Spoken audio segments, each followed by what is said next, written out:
Titania be awakened. Then what it was the next came into her eye, which she must dote on in extremity. Ah, here comes my messenger. How now, mad spirit? What night rule now about this haunted grove? My mistress with monster is in love. Near to her close and consecrated bower, while she was in her dull and sleeping hour, a crew of patches, rude mechanicals, worked for bread upon Athenian stalls, were met together to rehearse a play intended for great Theseus' nuptial day. The shallowest thick skin of that barren sort, who Pyramus presented, in their sport forsook his scene and entered in a break, when I did even disadvantage take. An ass's knoll I fixed on his head, anon his thisbe must be answered, and forth my mimic comes. When they him spy, away his fellows fly. Their sense thus weak, lost with their fears thus strong, they begin senseless things to do them wrong. I led them on in this distracted fear, and thus sweet Pyramus translated there. When in that moment, so it came to pass, Titania awaked and straightway loved an ass. Ah, this turns out better than I could devise. But hast thou at last the Athenian's eyes with love juice, as I bid thee do? I took him sleeping, that is finished too. And the Athenian woman by his side, that when he waked, force must be I. Ah, stand close. This is the same Athenian. This is the woman, but not this man. Oh, why rebuke you him that loved you so? Labor so bitter on your bitter foe. Now I but chide what I should use you worst. If thou hast given cause to curse, if thou hast slain Lysander in his sleep, plunge in the deep and kill me too. So should the murder look, and so should I, pierce through the heart with your stern cruelty. Yet you, the murderer, look as bright, as clear as yonder Venus in her glittering sphere.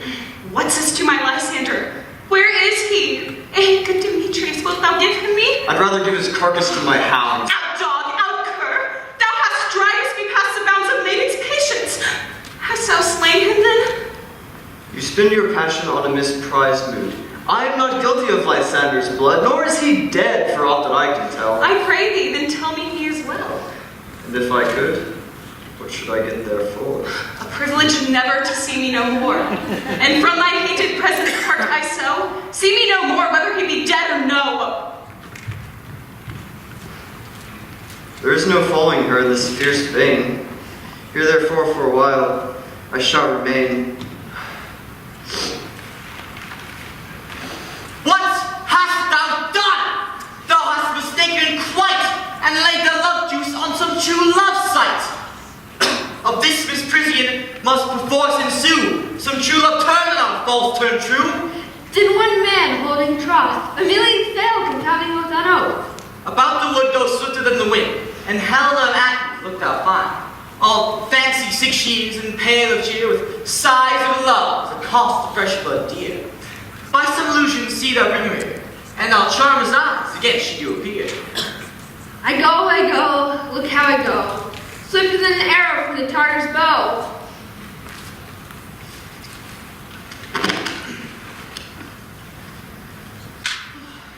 Flower of this purple dye, hit with Cupid's archery, sink an apple of his eye. When his love he doth espy, let us shine as gloriously as the Venus of the sky. And if he awaketh when she be by, let him beg of her for remedy. Captain of our fairy band, Helena is here at hand, and the youth, mistook by me, pleading for a lover's fee. Shall we their fond pageant see? Lord, what fools these mortals be! Break away. The noise they make will cause Demetrius to awake. Then two will at once woo one. That must needs be sport alone. And those things do best please me that befall preposterously. Why should you think that I swoon in scorn? Do advance your cunning more and more. When truth kills truth, oh devilish holy fray. These vows are Hermia's, will you give her o'er? Wait oath with oath, and you shall nothing weigh. Your vows to her and me put in 2 scales will even weigh, and both as light as tails. I had no judgment when to her I swore. Nor none in my mind. Now you give her o'er. Demetrius loves her, and loves you not. Oh, Helena, goddess, nymph, perfect divine, to what my love shall I compare thine eye? Crystal is muddy. Oh, how ripe and show those lips, those kissing cherries tempting grow. The pure congealed, white high tar snow that fanned the eastern wind turns to a crow when thou holdst up thy hand. Oh, let me kiss this princess of pure white, this seal of bliss. Oh, spite! Oh, hell! I see all are bent set against me for your merriment. If you were civil and knew courtesy, you would not do me thus much injury. Can you not hate me as I know you do, but must join in souls to mock me too? If you were men as men you are in show, you would not use a gentle lady so. To vow and swear and super praise my parts, when I am sure you hate me with your hearts. You both are rivals, and love her, and now both rivals to mock Helena. A trim exploit, a manly enterprise, to conjure tears of an poor maid's eyes with your derision. Demetrius, you are unkind. Be it not so. You love Hermia, and this you know I know. So, here in all goodwill, in all my heart, in fair Hermia's love, I give you up my part. And in Helena's, from you to me bequeath, for I love her, and I will till death. Never did mockers waste more idle breath. Lysander, keep thy love to Hermia, I will none. If e'er I loved her, all that love is gone. My heart to her was but a guest-wise sojourned, but now to Helen is home returned, there to remain. Helen, it is not so. Despair not the fate thou dost not know, lest to thy peril thy abide dear. Look where thy love comes, yonder is thy dear.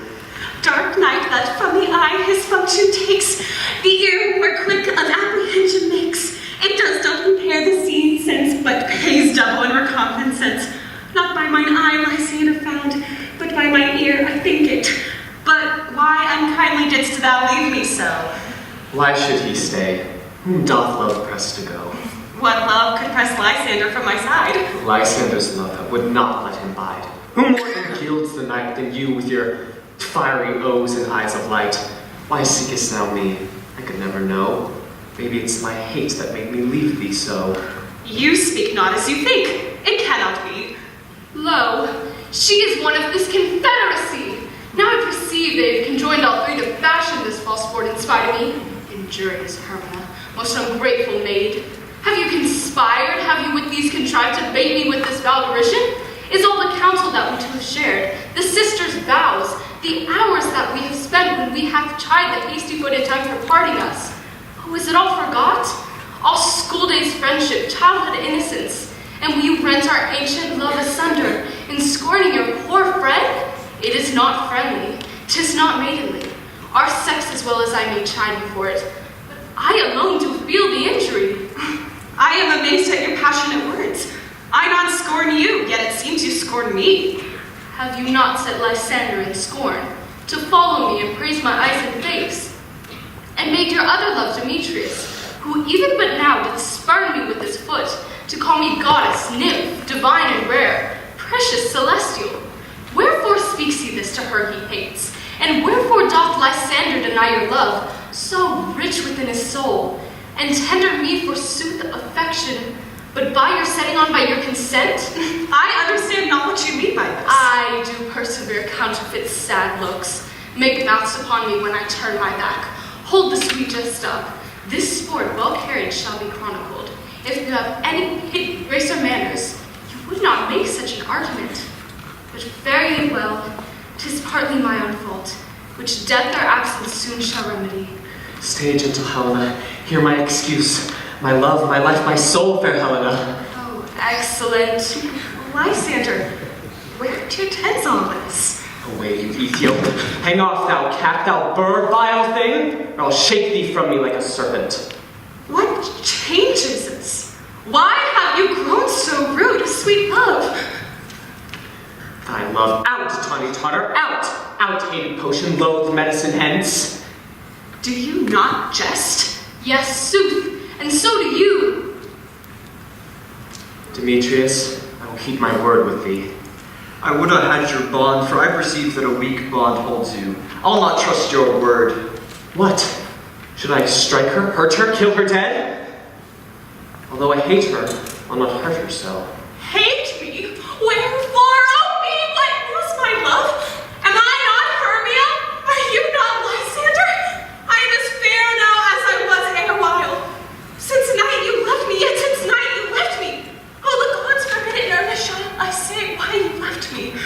I by my life never did desire to see thee more. So beyond of hope, of question, of doubt, that I hate thee, and I love Helena. Oh, me. You, juggler! You, king of blossom! You, thief of love! What?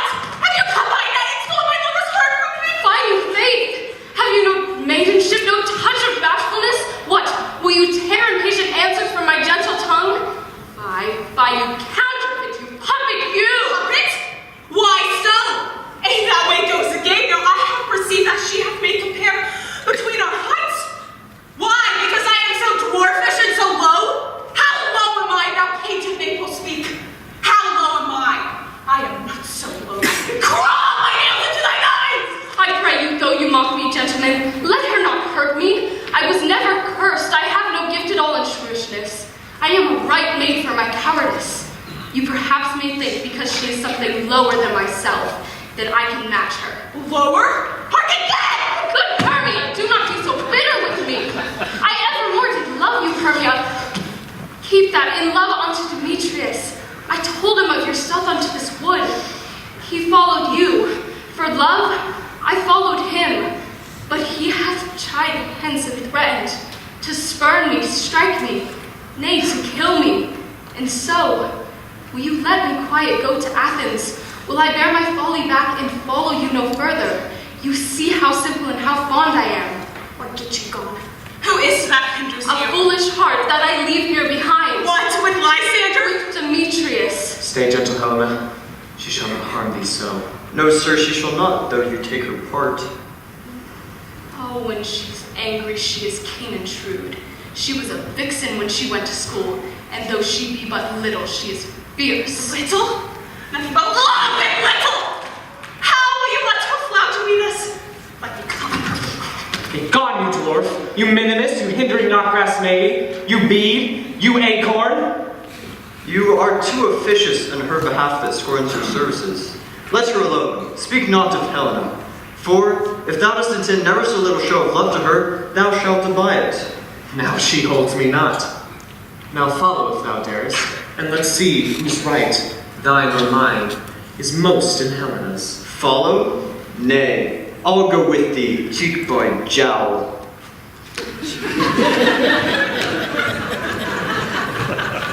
Nay, mistress. All his coils long for you. Go not back. I will not trust you, nor longer stay in your cursed company. Your hands than mine are quicker for a fray. My legs are longer, though, to run away. I am amazed, and know not what to say.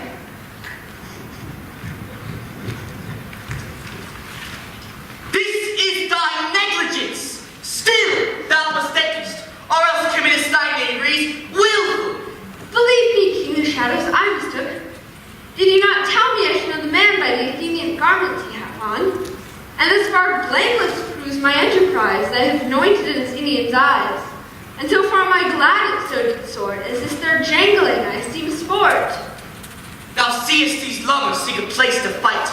High therefore, Robin, overcast the night. The starry welkin will cover thou anon, with drooping fogs black as acting. And leave these testy rivals so astray, as one come up within another's way. Like to Lysander, sometime frame thy tongue, then stir Demetrius up with bitter wrong. Then sometime rail thou like Demetrius, and from each other look thou lead them here thus, till o'er their brows death counterfeiting sleep, with leaden legs and batty wings doth creep. Then with the juice of this flower shrink Lysander's eye, whose liquor hath such virtuous property, to move from thence all error with his might, and make his eyeballs roll with want of sight. That he waking when the others do, may back again to Athens repair, and think no more of this night's accents, but as the fierce vexation of a dream. And whiles I this duly employ, I'll to my queen and beg her Indian boy. Having once this child, I will her eye from monsters' view release, and all fate shall be peace. My fairy lord, this must be done with haste. For night swift dragons cut the clouds full fast, and yonder shines Aurora's harbinger. At his approach, ghosts wandering here and there, troop home to churchyards. Damned spirits all that in crossways and floods have burial, all ready to their wormy beds are gone. For fear lest they look their shames upon, they willfully themselves exile from light, and must I consort with black-browed night. Ah, but we have spirits of another sort. I, with the morning's love, have oft made sport. But notwithstanding haste, make no delay. We may yet effect this business, yet ere day. Up and down, up and down. I will lead them up and down. I am feared in field and town. Goblin, lead them up and down. Here comes one. Wherefore art thou proud, Demetrius? Speak thou now! Here, villain, drawn and ready. Where art thou? I will come with thee straight. Follow me then to plan ground. Lysander! Speak again, thou runaway, thou coward. Art thou fled? Speak, in some bush? Where dost thou hide thy head? Thou coward, thou braggest to the stars and tell the bushes thou lookest for wars and wilt not come. Come, recreant, come, thou child. I'll whip thee with a rod against the file who draws a sword on thee. Art thou there? He goes before me and still dares me on. I go where he calls and then he is gone. This villain is much faster healed than I.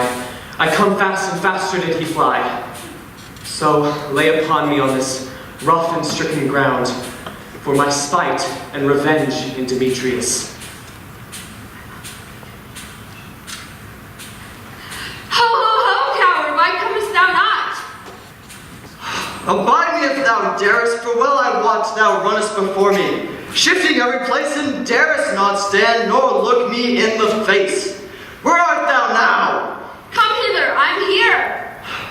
Nay, thou mockest me. Thou shalt buy this deer if ever I thy face by daylight see.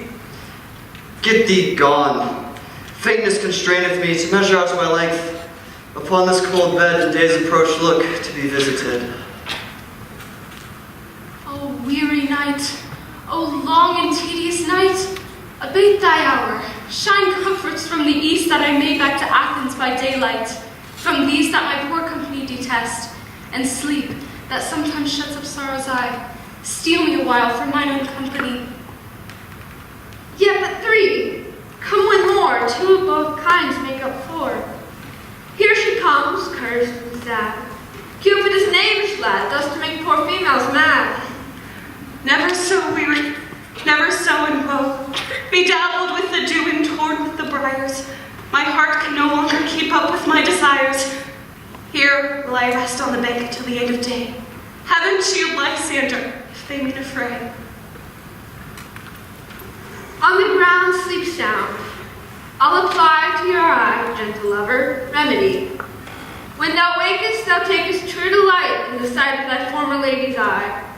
And the country proverb known, that every man shall have his own, in his waking shall be shown. Jack shall have Jill, naught shall go ill. The man shall have his mare again, and all shall be well.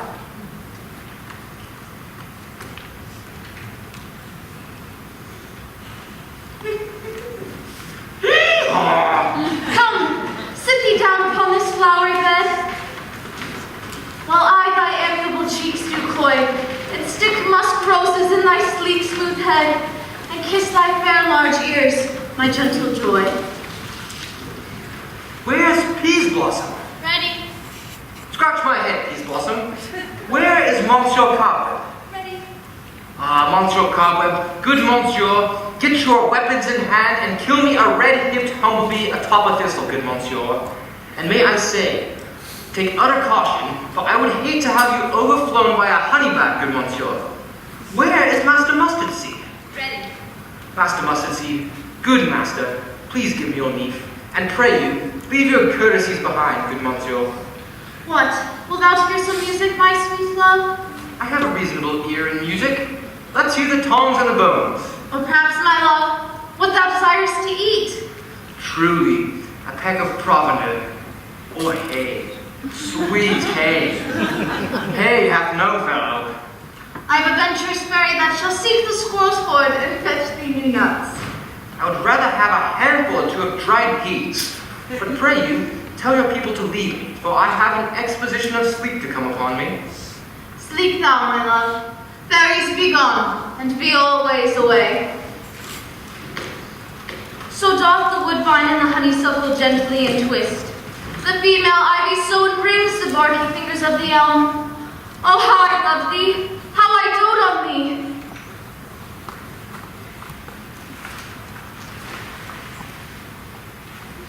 Good Rob, seest thou this sweet sight? Her dotage now I do begin to pity. When I at my leisure had taunted her, and she in mild terms begged my patience, I then did ask of her changeling child, which straight she gave me, and her fairy sent to bear to my bower and fairyland. Now that I have the boy, I shall release her eye from this hateful vision. And, dearest pup, remove this transformed scalp from off the head of this Athenian swain, that he awake when the others do, may back again to Athens repair, and think no more of this night than as a dream. But first, I shall release the fairy queen.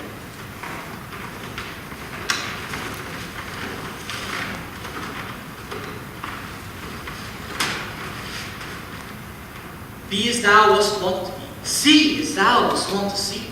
Dian's bottle of Cupid's flower hath such force and blessed power. Awake, Titania, my queen. My Oberon, what visions have I seen? Methought I was enamored of an ass. There lies your love. How came these things to pass? Oh, how might I soon loathe his visage now. Silence awhile. Robin, take off this. Now when thou wakest with thine own fool's eyes peep. My queen, take hand, and let us walk the ground where all these sleepers be. Now you and I are reunited once again in amity, and we'll tomorrow midnight again solemnly dance in Duke Theseus' house, all in jollity. There the three lovers shall be wedded in solemnity. My fair king, attend and mark, I do hear the morning lark. Come, my lord, and in our flight, tell me how it came this night that I sleeping here was found with these mortals on the ground.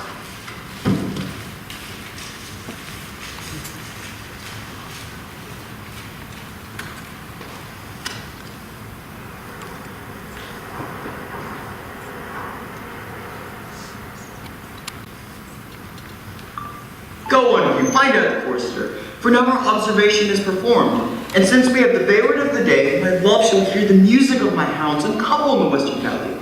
Go dispatch, I say, and find out the Forster. We will, fair queen, up to the mountain's top, and mark the musical confusion of hounds in echoing conjunction. My hounds are bred out of the Spartan kind, so flued, so sanded, with heads hung low, and the ears that sweep away the morning dew. Judge what you hear, but soft, what nymphs are these?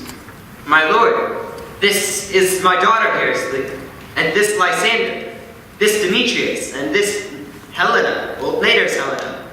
I wonder if they're being here together. No doubt they rose up early in the morn to observe the rite of May, and hearing our intent, came and raised their solemnities. But speak, Aegeus, is today not the day that Hermia should give answer of her choice? It is, my lord. Go, bid the huntsman wake them with their horns. Good morrow, friends. St. Valentine is past. What woodbirds are but to couple now? Pardon, my lord? I beg you all, stand up. I know you two are rival enemies. How come this gentle concord in the world? The hatred is so far from jealousy, to sleep by hate and fear no enmity. My lord, I stand here half asleep, half awake. I cannot truly say as to how I got here. I came with Hermia. Our intent was to get married, far from the sharp Athenian law. Enough, my lord! You have enough! I beg the law! The law upon his head!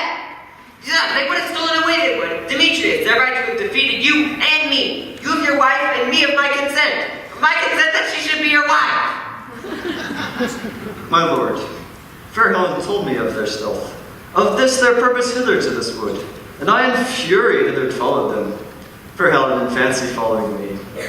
But, my good lord, I wot not by what power, but by some power it is, that my love for Hermia melted as the snow. It seems to me now as the remembrance of an idol god which in my childhood I did dote upon. But now, all the faith, the virtue of mine heart, the object and pleasure of mine eye, is only to Helena. To her I was betrothed ere I saw Hermia. But like in sickness did I loathe this food. But now, in health, come to my natural taste, I do wish it, love it, long for it, and will evermore be true to it. Fair lovers, you are fortunately met. Of this discourse we will hear anon. Aegeus, I shall obey your will. For in the temple by and by with us these couples shall eternally be knit. And for now the coming morn is something worn, our purposed hunting shall be set aside. Away with us to Athens, 3 and 3. We shall hold a great feast and solemnity. Come, Hippolyta.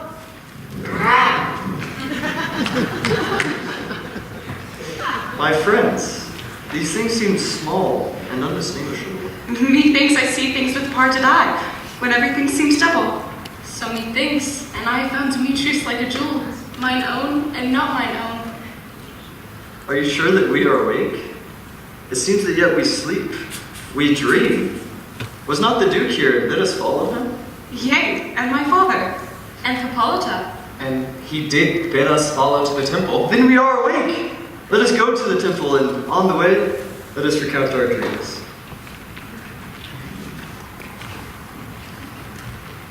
My cue comes, call me, and I shall answer it. My next is most fair Paris. Hi-ho, Peter Quince, flute, snout. God's my life, stolen hence and left me asleep. I have had a most rare vision. Man is but an ass if he is to go about and expound his dreams. Methinks, nay, there is not a man who can tell what me thought.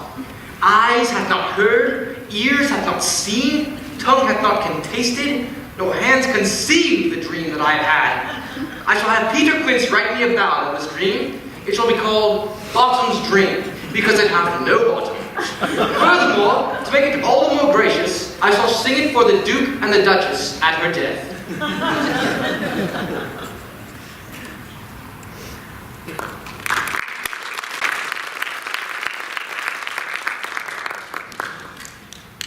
Have you sent to Bottom's house? Has he come home yet? He cannot be heard of. Out of luck he is transported. If he comes not, the play is marred. It goes not forward, doth it? It is not possible. You have not a man in all of Athens able to discharge Pyramus, but he... Truly, he has the best handicraft of any man in Athens. Yeah, and the best person too. He's very paramour for a sweet voice. No. You must say paragon. A paramour is, God bless us, a thing of naught. Masters, the Duke is coming from the temple. And there's 2 or more ladies and lords. And there's Oh, sweet bully Bottom. Where are these lads? Where are their hearts? Oh, Bottom, almost courageous day, almost happy hour. Masters, I am to discourse wonders. But ask me not, for I would be no true Athenian if I told you. Let us hear, sweet Bottom. Not a word of me. All I will say is, the Duke hath dined. Now get your apparel together and meet presently at the palace. And actors, may I say, you are to eat no onions nor garlic, for we are to hear sweet bread.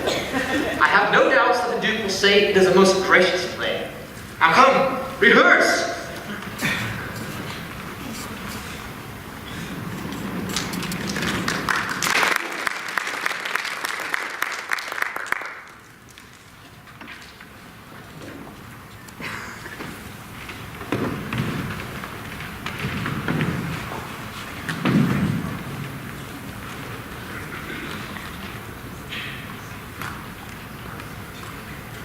Strange, my Theseus, that these lovers speak of. More strange than true. I may never believe these antique fables, nor these fairy toys. Lovers and madmen have such seething brains, such shaping fantasies that apprehend more than cool reason ever comprehends. But all the story of the night told over, and their minds transfigured so together, nor witnesseth in fancy's images, and grosseth something of a great constancy. But, howsoever strange and admirable. Here come the lovers full of joy and mirth. Joy, gentle friends, joy in fresh days of love. Accompany your hearts. To walk in your royal locks, your board, and your bed? Come now, what masks, what dances shall we have? to wear away this long age of 3 hours between our after supper and bedtime? What rebels are in hand? Is there no play to ease the anguish of a torturing hour? Call Phyllis straight. Here, mighty Theseus. Say, what abridgment have you for this evening? What masks? What music? How shall we beguile the lazy time if not with some delight? There is a brief comedy sport or ride. Make choice of which your highness would like to see first. The battle of the centaurs to be sung by the Athenian eunuch to the harp. Well, none of that, as I told my love, and gloried my kinsman Hercules. The riot of the tipsy bacchanals, tearing the Thracian singer in their rage, 'tis an old device, and was played when knife and thieves came last to conquer. A tedious brief scene of young Pyramus and his lover Thisbe, very tragical mirth, merry and tragical, tedious and brief, that is, hot ice and wondrous strange snow. How shall we find the concord of this discord? A play there is, my lord, some 10 words long, which is as brief as I have known a play. But, my lord, by 10 words it is too long, for in all the play there is not one word act, one player fitted, and tragical it is, my lord, for Pyramus there doth kill himself, which, may I confess, when I saw it rehearsed, made mine eyes water. But more merry tears, the passion of loud laughter never shed. What are they that do play it? Hard-handed men that work in Athens here, who have never labored in their minds until now, and have toiled in this very play against your nuptial. I will hear that play. No, my lord, it is not for you. I have seen it rehearsed, and it is nothing in this world. Unless you can find sports in their intents, extremely stretched and con with cruel pain to do you service. I will hear that play, for nothing ever can be amiss when simpleness and duty tender it. Go bring them in and take your places. I love not to see wretchedness overcharged in duty in his service perishing. Why, gentle sweet, you shall see no such thing. He says they can do nothing in this kind. The kind of read to give them thanks for nothing. So please your grace, the prologue is addressed. Let him approach.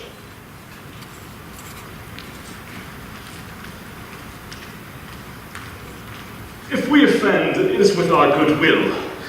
That we come not to offend, but with good will. To show our simple skill, that is the true beginning of our end. Consider them, we come but in despite.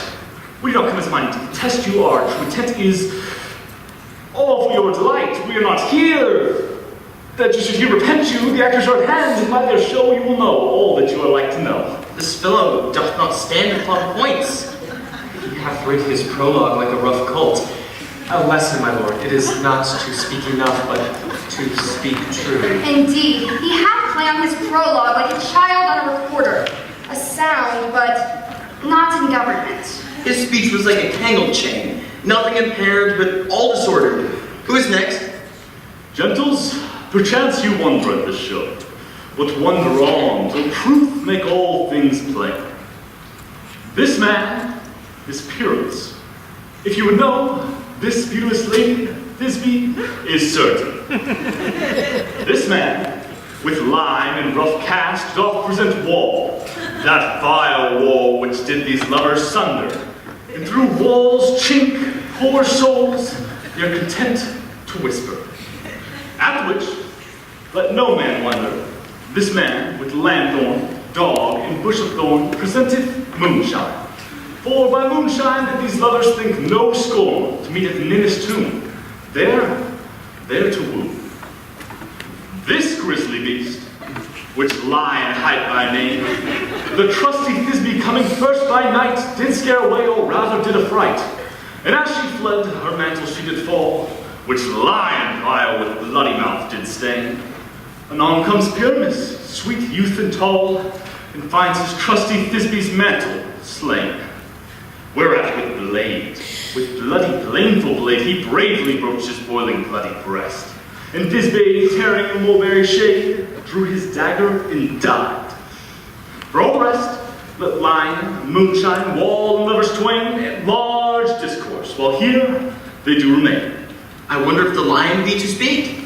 One lion may, my lord, but many asses do. In this same interlude, it doth befall that I, once not by name, present a wall.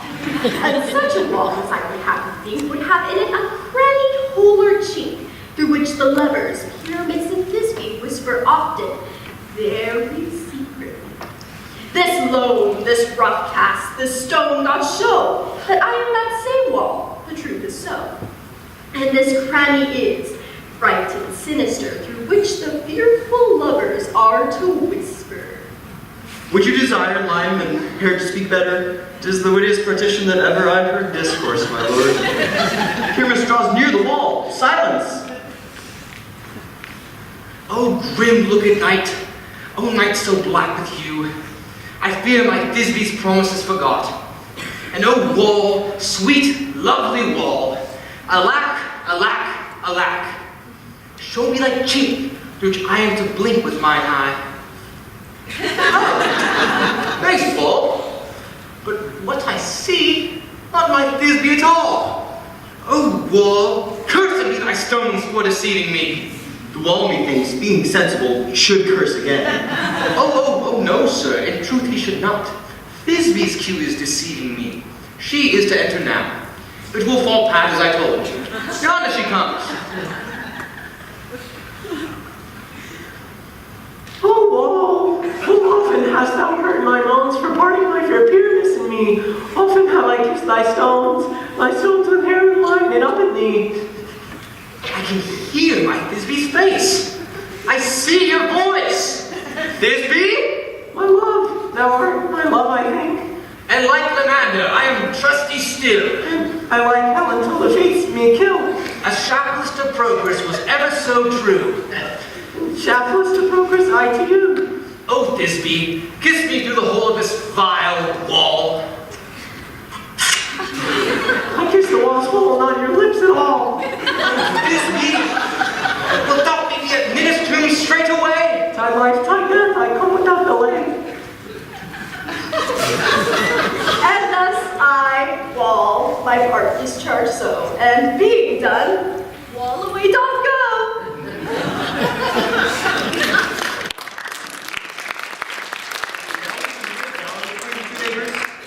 No remedy, my lord, when walls are so willful to hear without warning. This is the silliest thing that ever I heard. The best are but shadows, and the worst are no worse if imagination amend them. It must be your imagination then, and not theirs. If we imagine no worse of them than they of themselves, they may prove for excellent men.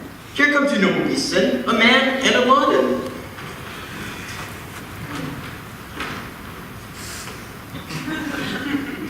You ladies do, whose gentle Hearts do fear. The smallest monstrous mouse that creeps on the floor.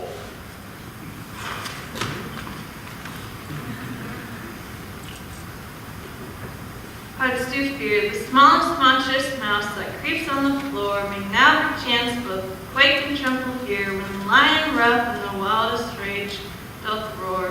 When know that I once snug the joiner, and we lion fell, nor else no lion stand before. I should, as lion come and strike, into this place to our pity on my life. A very gentle beast of a good conscience, the very best of a beast that ever I saw. This lion is more like a fox in valor. True, and a goose for his discretion? Not so, my lord, for valor cannot carry discretion as the fox carries the goose. I suppose the discretion carries not the valor, for the goose carries not the fox. Very well then, we shall leave it to discretion and listen to the moon. This lanthorn doth the horn moon present. He should have worn the horns on his head. His horns are hidden within the circumference, and he is no wane. This lanthorn doth the horn moon present. This is the greatest mistake of all the rest. The man should be put into the land. How else is he the man in the moon? All that I have to say is to tell you the lanthorn is the moon. I, the man in the moon. This thorn bush, my thorn bush. All of this should be in the lanthorn, for all of this is in the moon. Oh, but silence, here comes Thisbe. This is old Minnie's tune. Where is my love? Rah! Ah!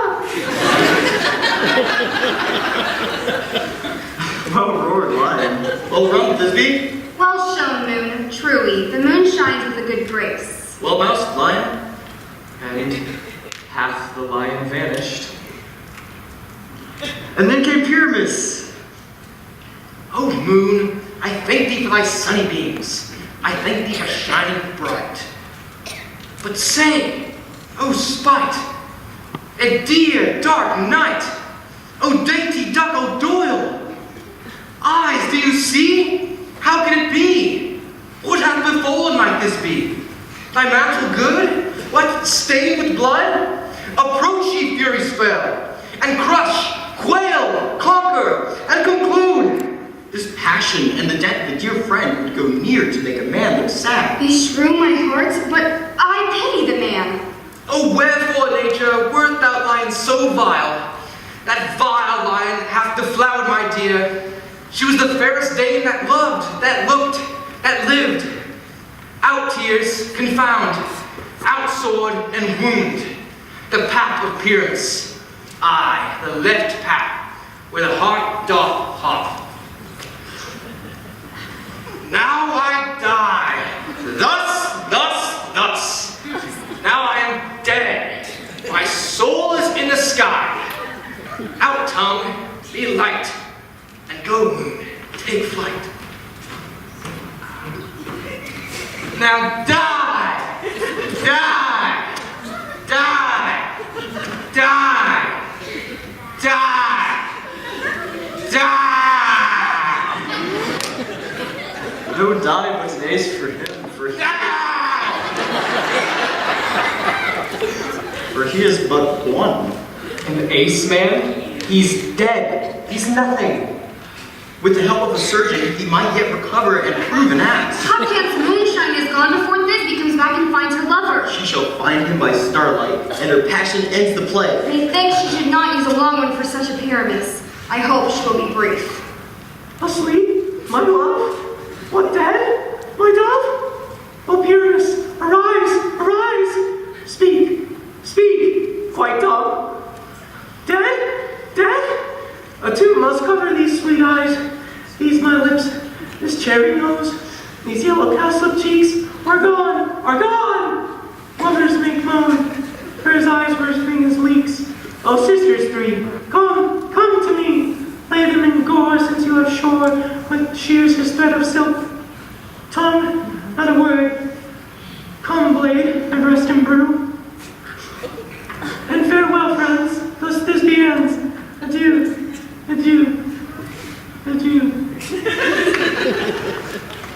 Now are moon and lion left to bury the dead. Aye, and Wall too. Oh no, sir, I assure you, the wall that is between their fathers has much departed. Now, would you care to hear an epilogue, or say a burgomaster dance between the two? No epilogue, I beg you. Your play needs no excuse. Never excuse. For when players are all dead, there needs none to be blamed. Mary, if he who had writ it had played Pyramus and hung himself with Thisbe's garter, it would have been a fine tragedy, and so it is truly and very notably discharged. The iron tongue of midnight hath called 12 lovers to bed. 'Tis almost fairy time, and I fear we shall outsleep the coming morn. Sweet friends, to bed. This couple gross plague that hath beguiled the heavy gate of night, and a fortnight hath hold of these sweet solemnities.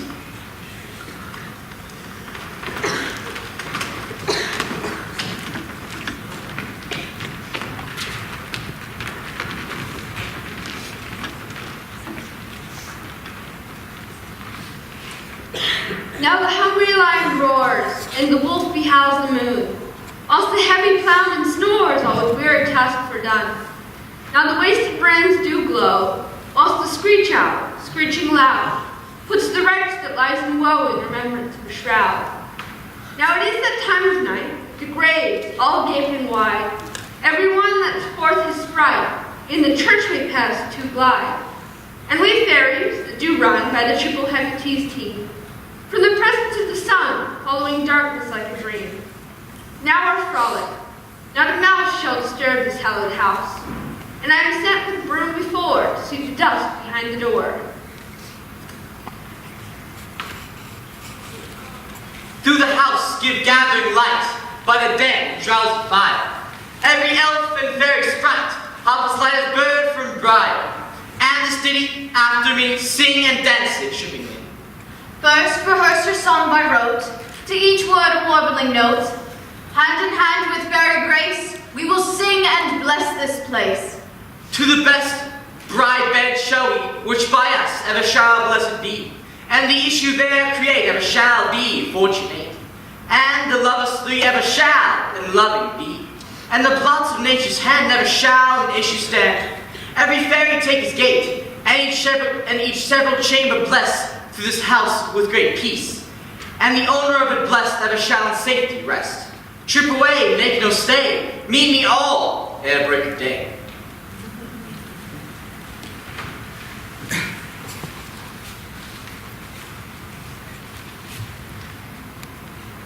If we shadows have offended, think but this and all is mended, that you have but slumbered here while these visions appear, and this weak and idle theme, no more yielding but a dream. Gentles, do not reprehend. If you pardon, we shall mend. And, as I am an honest puck, if we have unearned luck nor to escape the serpent's tongue, we will make amends ere long, or else the puck a liar call. So good night unto you all. Give me your hands if we be friends, and Robin shall restore amends.